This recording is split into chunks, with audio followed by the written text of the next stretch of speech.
right? Ungakhohlwa ke ukusubscribe usilandeleke nasenkundleni ezokuxhumana. Sino deputy head waka ETA la kumasipala ke waseThekwini. Umnumzana umlungisi waka Usiyana. Okay. Asingene manje kwimboni yamatekisi. Ikakhulukazi ngaphakathi eThekwini. The reason ngiqala lapho it's because khona la ngifuna ukuya khona, right? Okay. So imi kanjani le yamatekisi lawa ahamba ngaphakathi eThekwini? Yeah, iyabona Njomane inboni yamatekisi nje national ngizoqala national ngoba bengisebenza from national.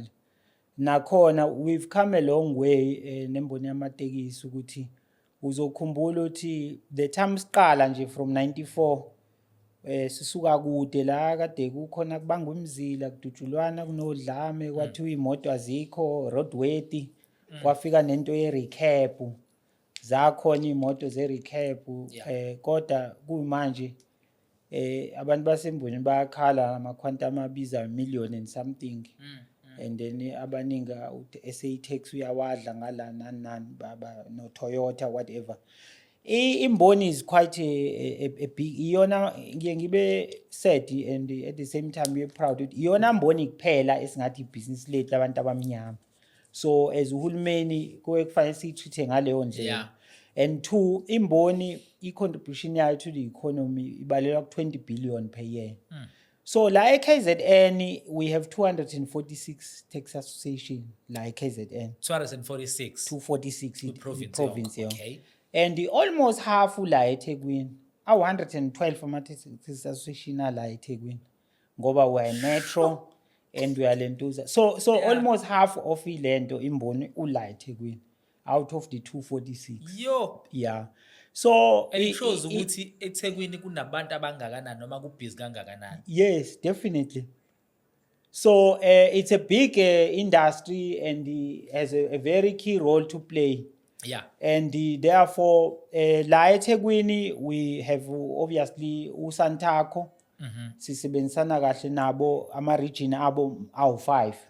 Bahlukene khona base west kube khona Durban West eholwa uGcwabe njengosihlalo as part one of the region kaSantaco. Enorth kunobaba uSifisa Umthethwa unama association awu29 awu20 ngala elento eSwest.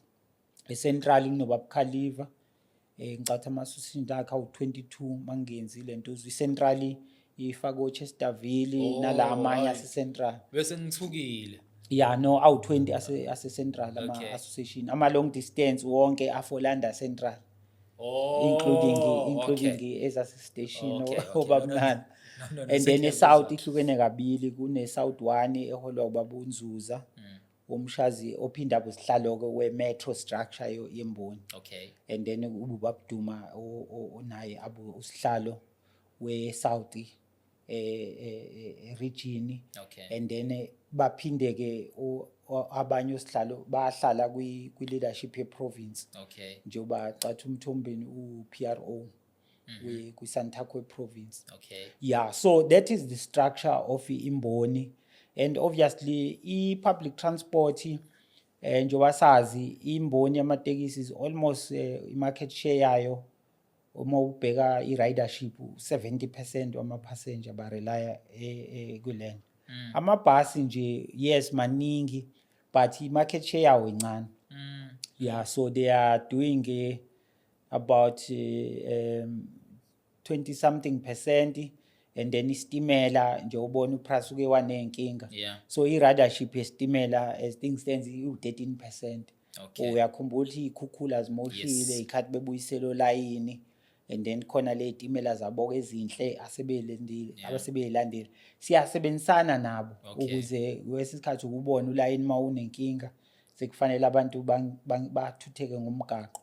So we have to work together nabo.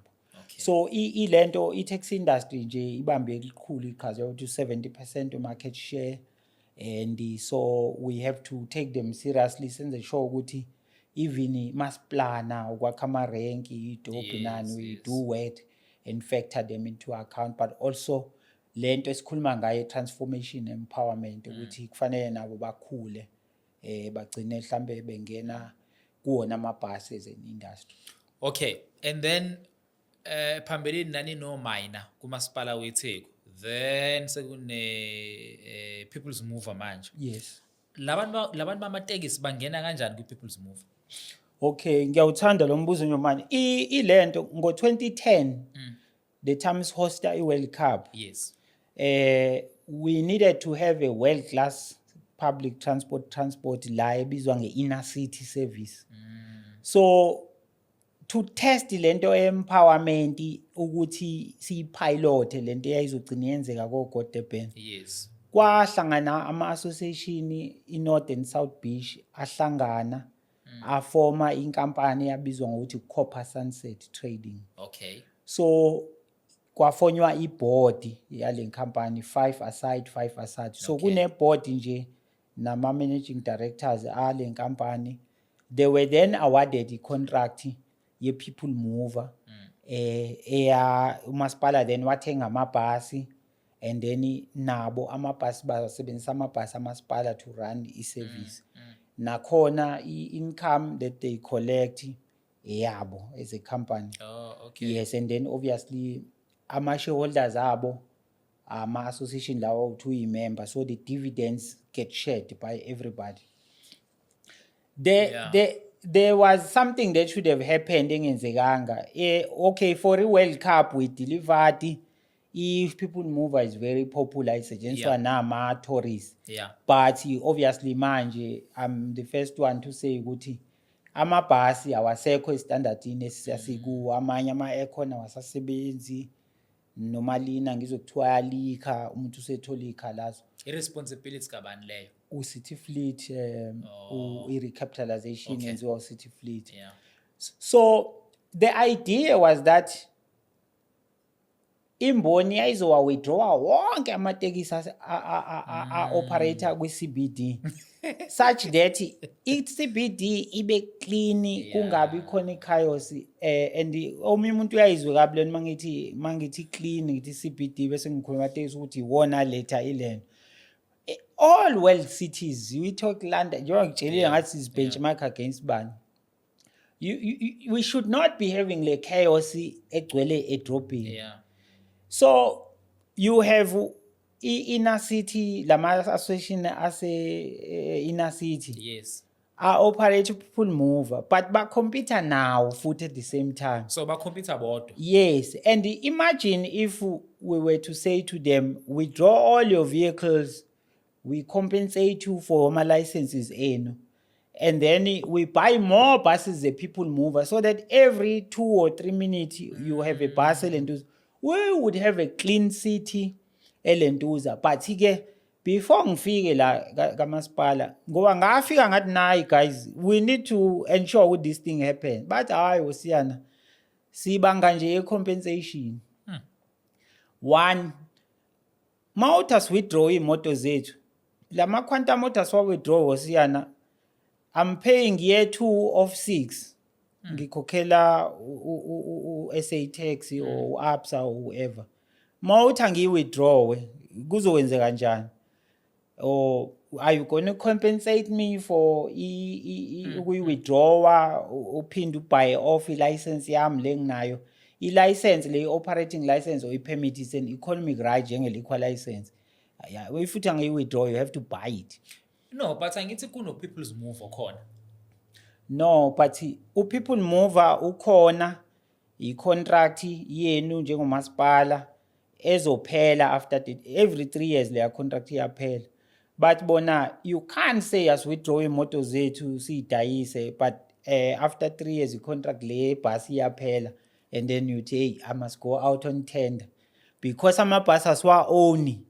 Any person can tender umnikeze sisale sosala nani usuthi asidayisa imoto sayi withdraw. It's the same thing yenza le Godurban ithi nayo ibe so same problem ngoba bathi yabona imake usiyana sizongena kulokhuzana kwiGodurban because I know ukuthi ijule kanjani le yeGodurban, right? So ngifuna mase siyikhuluma kuba ukuthi sesikhavile zonke lezi ezinye izinto, ayikho into ezophazamisa Okay. ingxoxo yethu with mayelana ne God Durban. All right. Uyabona? But I think Yeah. uyayizwa le principle Yes, ukuthi yes. if we were to get to a stage la sithi khona let's withdraw wonke lamatekisi akhona. Central. Yes, we'll have a much cleaner city. Sakhi facility la khona amatekisi wonke aqhamuka koNanda kuphi ezoba khona indawo la kuWawiki. Yes. There were even plans yokwakha leyo ndawo ezoba nendawo zokuresta, amashawa, zipake khona imoto so that we don't have a chaos. There were talks even ukuthi Dr. Pixley kaSime uwe street upedestrianizwe or kube ne bus lane elentuza. The same way it happens. So if we were to get to that point, we can have a much more vibrant and cleaner Durban. Efana la madolobha esihlala siya kuwo esiqhathanisa nawo koLondon nakuphi. But the problem obviously I think one has to understand from abantu bemboni ukuthi thina lama quantum iwona bread and butter esinayo and two it's a business that has been transferred to generations.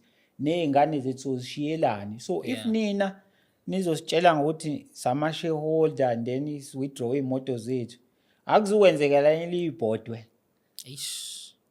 So those are the questions that have become hurdles ekutheni all this vision yethu igcina ingafiki la sasifuna ifike khona. Okay, at some point I think around 2016, 17, around there. Yeah.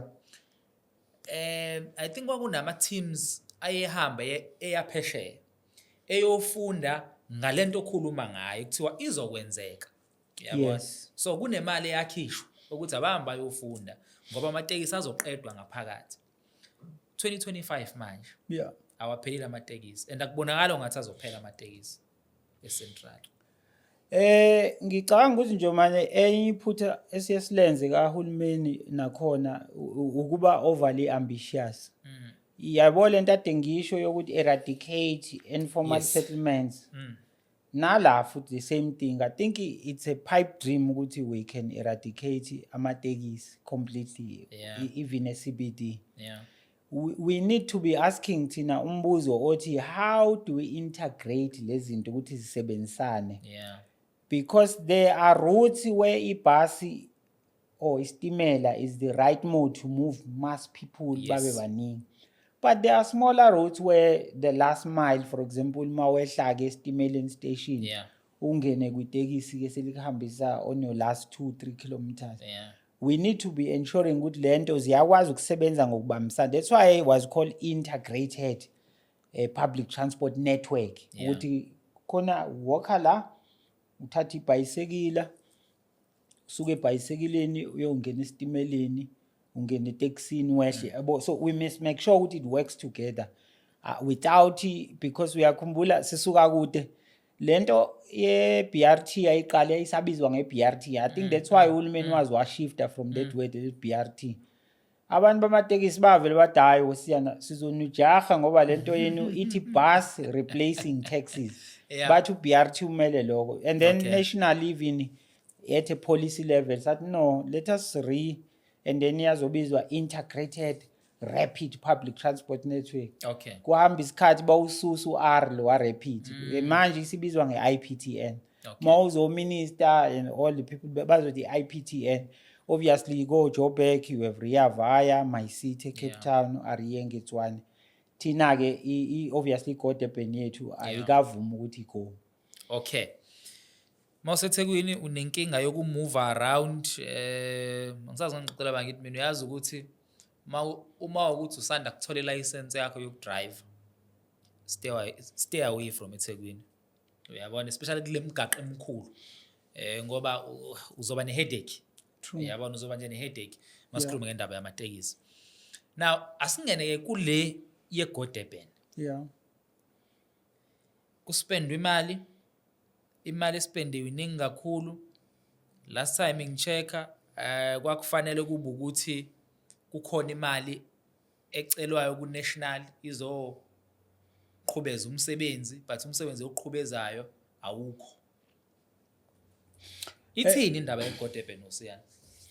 Yabona nje manje I'll be very honest ukuthi into yeGodurban the time isaqala njengoba ngisho ukuthi ngifike eThekwini ngo-2011 Yeah. ngangumshayeli wayo impela I was the main driver. So into yeGodurban ngiye ngayi-driver ngasayina ama-agreement nemboni nabantu bamabhasi. I think kuthe makuqala i-construction le kumbiwa imigaqo bevala umgaqo bethi abaconsultiwe. My role ended nje after ukusayinwa kwama-agreement i-role yami iyancipha yagcina ke isiyi-project ese-office lomphathi omkhulu uMnumzane Manyathi. Oh, okay. So angifuni ukuqamba amanga izinto eziningi ngeGodurban nami bengikufunda kwimedia nasemaphepheni or mhlambe kwesikhathi kwenzeke sekungena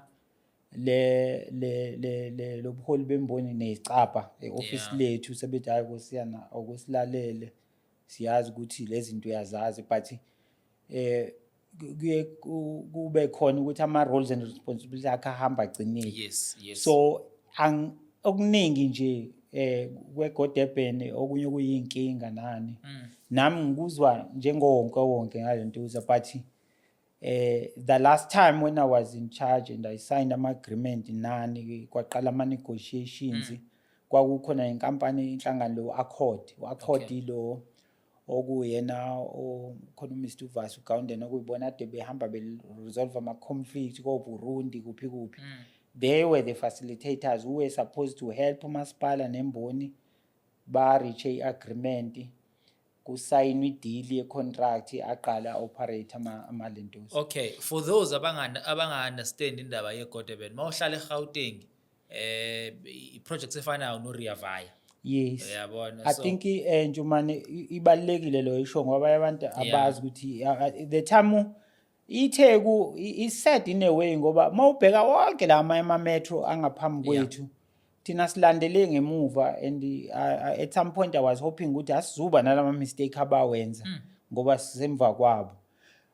Yabona nje igoli iCity of Joburg kwaba yokuqala bona iWorld Cup kade sikhona uphase 1A weRea Vaya bawulontshe before iWorld Cup. So iRea Vaya eGoli Cape Town bayenza bayideliver uMy City. Etswane yayisemva kwethu yazi overtake itswane noArieng means Asambeni. Yeah. And then even ama city like Nelson Mandela Bay libhongo lethu most of them even iGeorge is a district municipality iGo George kade operator bona ke abanayo inkinga yama taxi association amaningi but kade bayideliver. So yeah, the and then eThekwini 2012 the name was formally launched, registered as a trademark, as a brand. Yayilonchwa ulona ubaba uWillis Mchunu wayekuse MEC wethu. So yeah, it was formally launched and then called iGodurban as an official name ke kwaba khona lembala ephepli ko ibona that is associated with the brand. And then obviously there was a lot of money ngoba I think to this point u9 billion rand imali unational asesinikeze yona 9 billion rand. Yeah, we were getting almost R1 billion every year. For what kahle i-conditional grant nje manje ngisho ukuthi one it was for infrastructure. The infrastructure being i-right of way. Yabona lemgaqo osuka ePinetown CBD uhambe njalo uJosiah Gumede ujika uthi uyongena uqashana Khuzwayo. I think istage sokuqala sila main road ePinetown. Leso angazi kwenza kanjani ngoba ngisibonda siphelile ngathi it's an abandoned site. And then ujike uqashana Khuzwayo kune stage lapho wehle phansi uyoshona ngase Claremont uthi uhambe ngoDumisani Makhaya. uDumisani Makhaya umgaqo weprovince wona uMR 577 but kunesivumelwano sokusebenzisana neprovince ngoba icontract eyayakhela iprovince umgaqo yagcina esetshenziswa for kwenziwa section 32 ukuthi sisebenzise yona. So iteshi mangicabanga uthi ufika eBridge City zu10 iteshi in total iteshi ezikhona lapho eseziphelile Sinama security ayigadile khona nama contractor afola under mina okuziqina nani. Yeah, so ulo 9 billion rand or infrastructure, your study tours lama trip obusho, no industry transition, ama negotiations, everything. I know ukuthi khona eminye imizila ke abayenzayo esuka ko Bridge City to Mhlanga via Khonubia.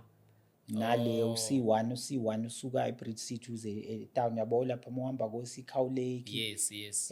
No South Coast Road lapho kubhiwe imigaqo nje amahlala abaningi have had inconvenience, and all of that money was for that. Okay. Ukuthi wena uSiyani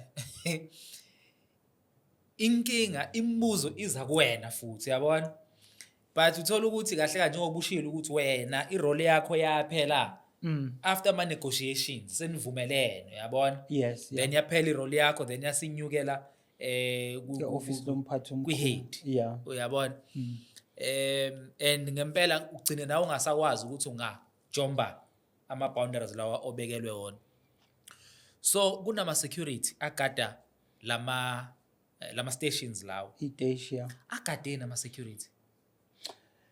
Njomane iteshi kushuthi uyabona nje from 2014 isiteshi sokuqala was complete, sa hand over kumasipala, zaya nganda zazizawu 10 ayangena nje lama security. No, zisanda kuphela phela zazi the time kuyi construction i-construction site iba i-problem ye service provider. Okay. The moment besiqeda bethi masipala nasi stage sakho we've delivered. Yeah. And then you check, you are satisfied, bas hand over kuwena. Yeah. From that day it becomes your problem how you secure it. So there was a time la kade singagadiwe khona. Yeah. Then we started having problems ukuthi makune service delivery protest, maku abantu be aggrieved ngogesi or whatever, they are throwing stones at station. Zike zasha nje ezimbalwa. Uyakhumbula futhi ngale ya looting le, I can't remember le kwakumuphi nyaka 2021 lapho ya. We ezintathu nje iteshi were torched and was like multi-million rands of damage. Sure. So it got to a point where ngokomthetho no MFMA none we have a duty to secure i-asset yamasipala. But obviously we had in our wisdom thought ukuthi by the time ziqedwa azuhlala kakhulu iservice sheshiqala. Yeah. So unfortunately ngizweke kuhambe ingxoxo zabhajwa between umasipala nama stakeholders abantu bamabhasi nemboni yamatekisi. So ukubhajwa kwazo it means these station then become not ready to use. So fast. Saphoqeleka ukuthi kube khona there was bebentshontsha ama aircon. Funny enough baphi ke kwenzeke nje antshontsho lawo ama aircon ekhona ama security otherwise. Akuyenzeka nje mama. How? It happens. Okay. So zagcina ke to this point. Wait uSiyani, wait. La estudio ngishiwo uSiyani ngada la estudio. So uma kufikwa la estudio ngiyafika ngakusasa le camera le ayikho. Yeah. Uyabona? Intshontsho kanjani ula kanti ukateni? Iyahlupha ke into nje manje we kune tripartite relationship. Angithi ngine department ya security management unit. Yeah. Mina mangine ability or even lele ngisebenzela kulona elidinga security. Yeah. Ngibanika ibudget ngithi nanka ama specification ngifuna i-armed guard or enenja or whatever. Yes. Then it's for them to go and contract. Ukuthi contract yabo ithini angiqhumi angiqhasi angazi. Mina nje I just need to satisfy myself with my building is secure. Inkinga iqala mase kulahleka into zami la nge weekend or after hours. Mase sengiya ka SMU ngithi mina ngintshontshelwe lapha ya. Yes. Kukhona lama security enu engengwabize ngagama abe lapha esayithini. Yeah. I've heard ukuthi at some point u-SMU uthi if kwenzeka njalo then there need to be a legal recourse ukuthi bagcine laba beyikhokha bona leyo nto or else Andithini i-contract angazi agreement kanisayiniwe because if ugade la kwantshontshwa la then kufanele uyikhokhe leyanto. hayi nje manje angifuni ukuqamba amanga kuyingquba kaxaka and Okay. that's Asishiye kanjalo. yes but ke bekutshontshwa ke even there's a high tech equipment elapha. Yes. At some point abantu ngokungazi babekhatha ngisho ifiber bethi bantshontsha icable and that fiber is very expensive to replace. Uyayi khona leyo replacement ikwaze kuthiwa no let's have ama security but I must be honest ukuthi ubukhona kwawo doesn't guarantee ukuthi akuzontshontsha lutho. I think nje record incident kwesinsikhathi but we do have ilento i-control room where sibona khona zonke iteshi but I think i-duty yayo is to safeguard iteshi. Okay. U-treasurer ufaka imali kumasipala for iGo Durban ukuthi kusizakala umphakathi. Uyabona? But iGo Durban ayisebenzi. Uyabona kunemali ephumayo njengobusho nje kune security ekhona but ayisebenzi. Ngiye ngadlula kwamanye ama stations. Yeah. Izulu net ngabona kumanzi ngaphakathi. Yeah. Avuza kanjani? Why? Because masha awasebenzi, awakaza asebenze. Ama stations amasha. Kwenzakalani? Nakhona nje manje I nami unfortunately it's one thing that I've seen it ku media and but then according to the team that Lenduza apparently there were some design issues ezaba khona but obviously I think abaphathi bami nalabo hlambe who are really hands on kule project they acathi bona abantu abangaba nokwazi but mina umngcele wami uhamba ekugcineni ekutheni zicleanwe zibe secure and then that's it but kwa handover kanti kwa handover wani mawukuthi ku handover into ekabonakala ukuthi iyavuza. It's an area that I think really I cannot best comment ngoba kunama work stream amaningi kukhona nabaphathelene nokudesign kwazo nokwakhiwa kwazo but obviously I think they would need to explain ngoba phela lokho usibe inkingeni ukuthi mangafanele iqala isebenze manje malina kuyakhombisa kona ukuthi singaba nayo khona inkinga but hopefully hlambe I hope ukuthi into hlambe ezokwazi ukuthi resolve njoba I know ukuthi as things stands nationally ngathi khona into ultimate amaseyikhiphile ukuthi if you guys don't deliver or go live then they will then take away imali le grant esithola. Okay. Asekhona amabhasi eGo Durban. Angazi yabo njengoba ngisho nje manje ukuthi ngihamba ngigcine lapha yana ngibone like khona amabhasi orange aye u22 mangikhumbula kahle. Aye kade ethengiwe and then amanye athi ukusebenza Durban Transport abuyakhishwa aselungiselelwa ke iGo live eGo Durban. Okay. Lawo mabhasi ke I think iwona ke lawo ngibona ama headline angemahle ukuthi asehlala azabola and lapha ya eDepot engicabanga ukuthi agcine engasekho kwesimeni obviously angazi iplan mhlawumbe ithini mhlawumbe bazowalungisa nani but I know ukuthi currently ikhona into ethi they are in the process of trying to procure amabhasi akuwona azokwenza ukuthi uGo live lo ohlelwayo if obviously ngicabanga ukuthi mase kuvunyelwene nama stakeholders lawa emboni nabantu bamabhasi mhlambe sekuvunyelwene ukuthi ayodingeka wona amabhasi amasha to start ilenti service.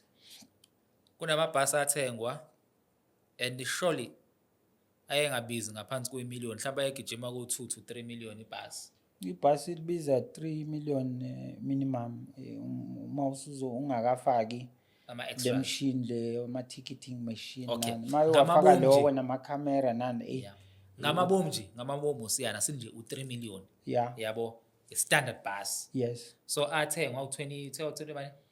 No, ayu22 lawa. 22, right?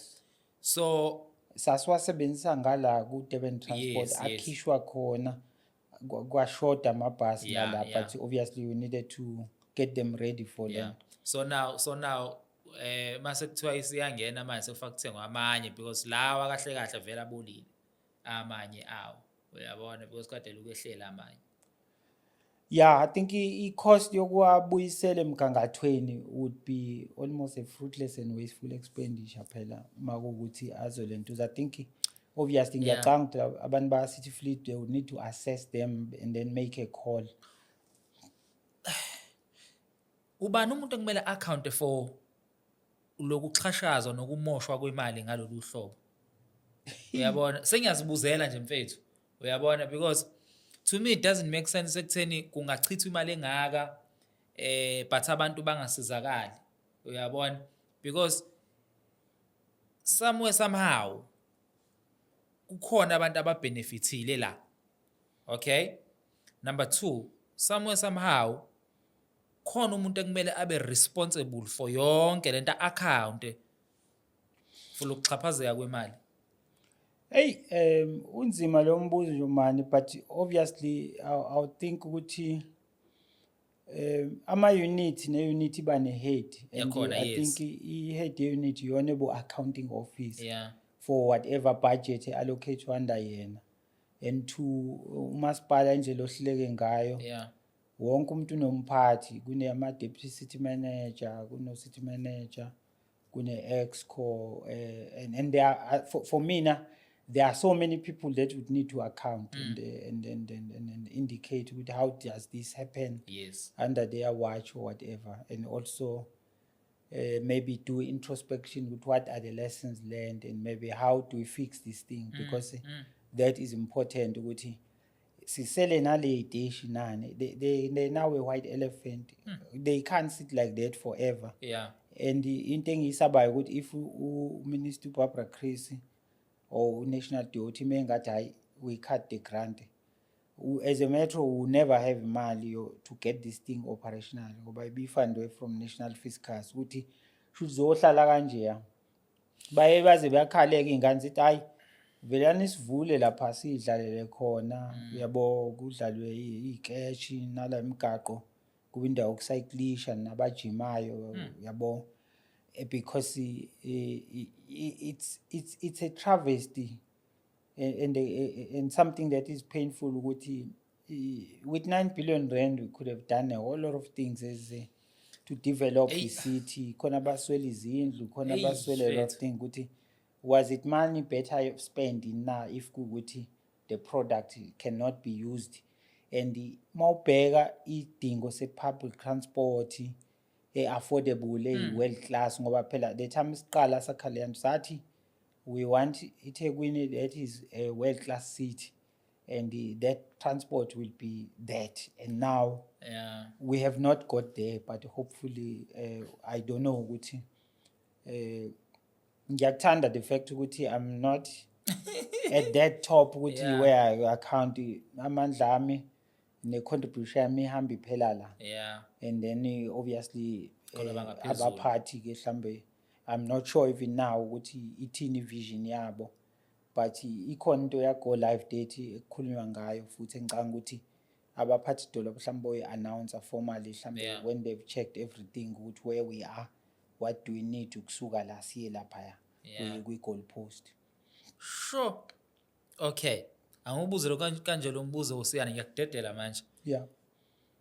Do you think ukuthi i-Go Durban izoqala anytime soon? Ngifuna nje just your honest answer kulento. Hey Jomane, I'll be very honest with you. I'm a little bit conflicted kulo mbuzo wakho. I think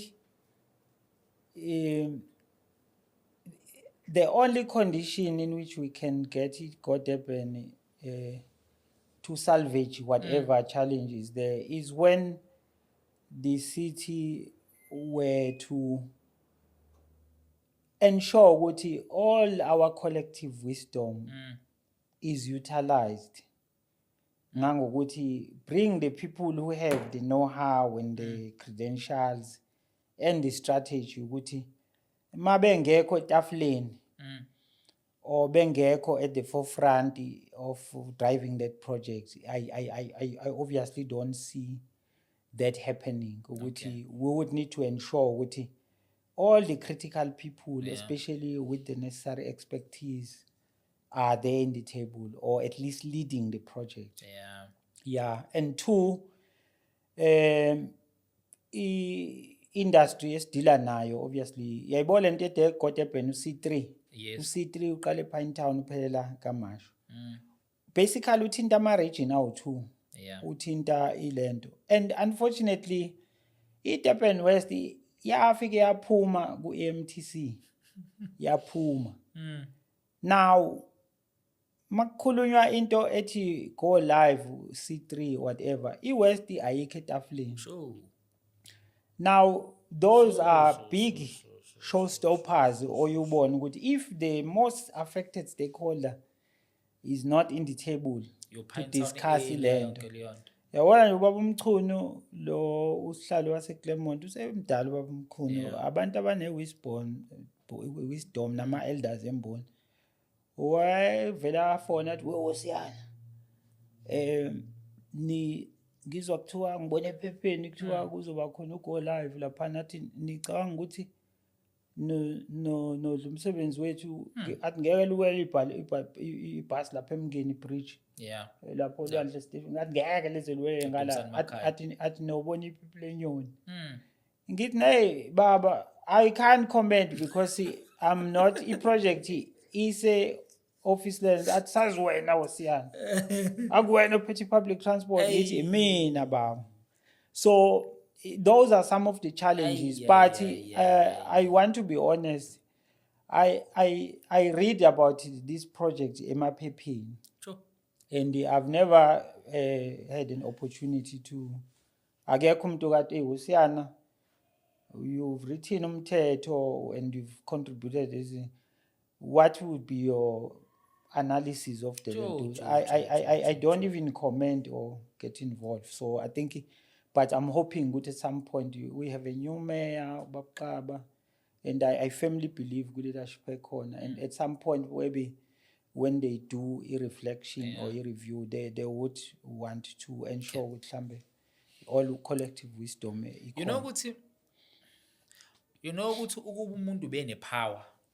Yabona? Yeah. In order for this project ukuthi iqale, bengizothi mina kusuke everyone umuntu okwahlala kule project okhona currently. Yabona? Kudeploy abantu abasha. Yabona futhi abangasungusha ukusuka la eThekwini abazokwazi ukuhlala nalama structures lawa because ngokwami i-leadership ekhona kule project ihlulekile. Yabo, there's no way sekutheni projects ngaspendwa 9 billion but ingasukumi. Yabona nje lo 9 billion ukube wavela wathatha wabhaya out abantu bamatekisi la ngaphakathi. Uyabona? Yabo, kukwazi ukuthi kumanageke kahle iTheku. Mhlambe ngabe ikhona into yaphambili esibona ukuthi iyenzeka rather than ukuthi sithola ama stations avuzayo because ngeke ngabona ukuthi avuza kwathengwa amabhasi ahlala eminye imigaqo iyenziwa sengiyabona futhi iyalungiswa mawuhamba ngoDumsani Makhaye akumgodi meaning ukuthi kwathi makwakhiwa uyabona kufana ukuthi kwakukhohliswa nje abantu bengingasiyona equality uyabona so yonke leyo nto leyo then uyabona ukuthi abantu abakhona kumasipala waseThekwini ukuthi bashiya bengabuthembi ubuholi obukhona. I think Jomane, we can only hope ukuthi the new people that have at the helm ukuthi they would be concerned nabo and want to fix these things because to be honest I don't think we do not have the capability and none.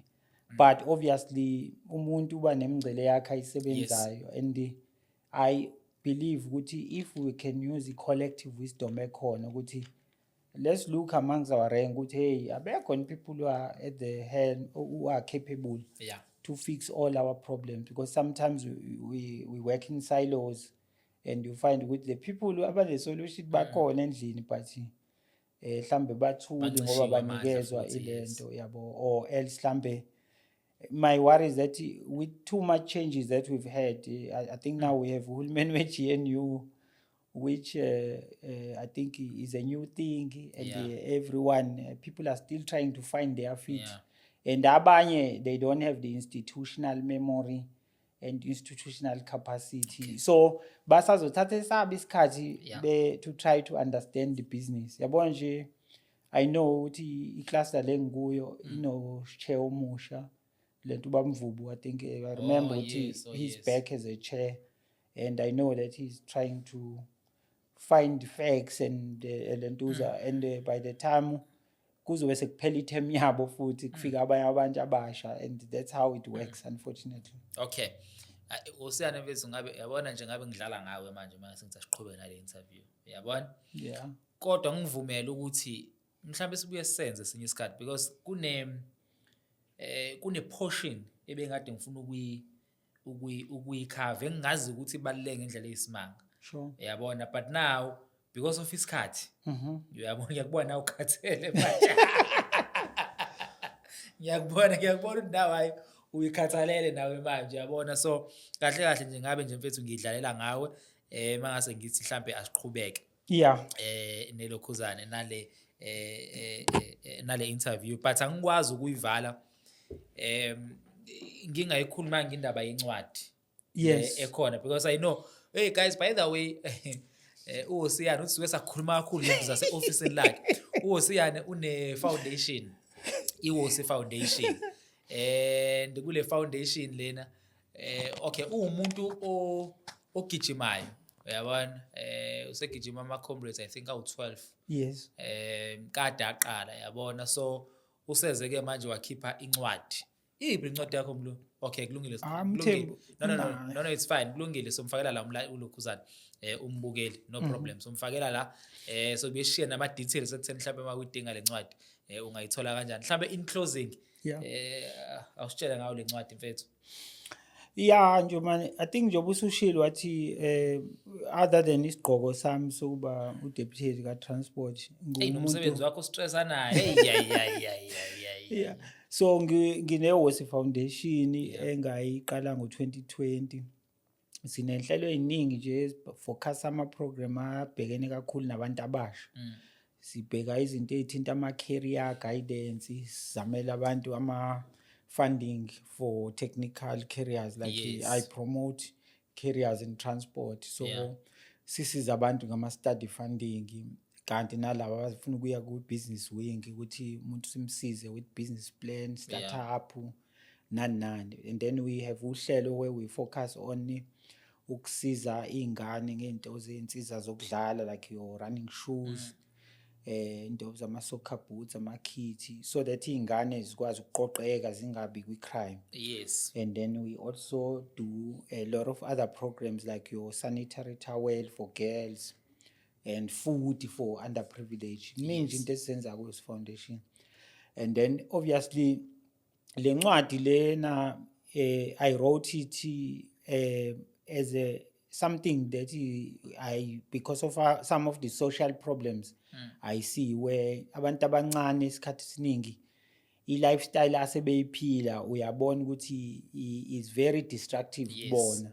For example, lifestyle in terms of ungazivocavoci, thina sikhule into ye-physical education ilento, but two, bes walk out 10 kilometers to school and back, ubuye kuyasetshenzwa kukhiwa amanzi, kothezwe inkuni. Ayisekho yonke lo nto. Yeah, so ayisekho. And two, uthola ukuthi manje ingane sezama couch potato, nokudla esikudlayo, fast food nani, okugcina ku-affecta imizimba yazo. Two, sekukhona nento yama-drugs and all of other things eyikhona.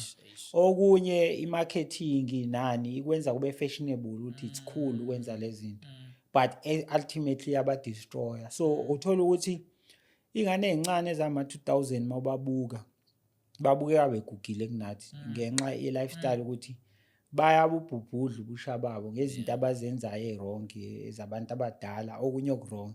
So like Uphuza nje notshwala ukuphuza eMaritzburg. notshwala babhema sekukhona lento ebhenywayo manje lo ukukhipha intuthu I-hub. ovapor no-hub. Yeah. Those things are deadly and kwamanye amazwe nje sezibheniwe but la kade ngibuka nje kwenye mall zize zibu-4 or 6 iy'tolo zaleya nto ngoba Demand. there's a demand. Ney'ngane zesikole ukuthi uyahamba nje la kule y'kole ey'mix-up ebala ubona iy'ngane zesikole ziyalentuza lento ungathi i-fashion ngoba basebenzisa iy'nto ey'nuka kahle like ama-fruit ukuthi kunuke kanjalo.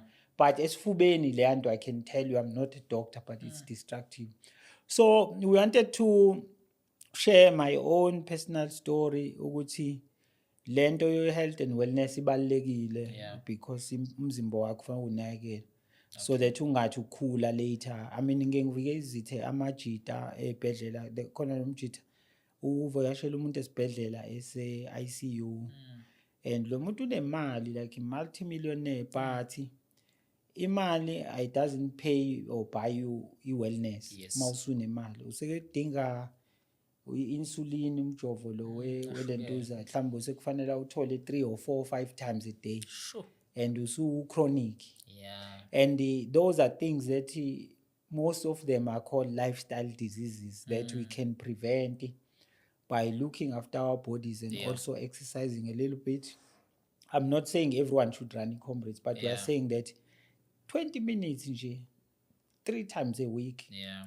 Walk, like do some gardening, just keep your body active. Busy, and then watch what you eat. Yazi abelungu bazi bathi you are what you eat ngoba kubalekile lokho ukuthi ungadli noma yini yabo every weekend inhloko ushisa inyama nobhiya ubhiya unama carbohydrates. That's why umuntu efutheka umkhaba usungaka and umkhaba is not healthy especially kobaba namajita ngoba i-cholesterol ugcina usunezifo ey'ningi nepeni lingasabhali simply is associated with Fethi indawo kushoya nje ngoba nami nginomkhaba wami omncanyana lana. Hayi nje mane akukabi kubi la kuwena. You just need to make sure ukuthi circumference yala ingakhuli. Oh yes. Yes, that's why yabona ngiye ngize ngisho yabona mina ebathroom ngine-scale nje isikali lesi sebathroom.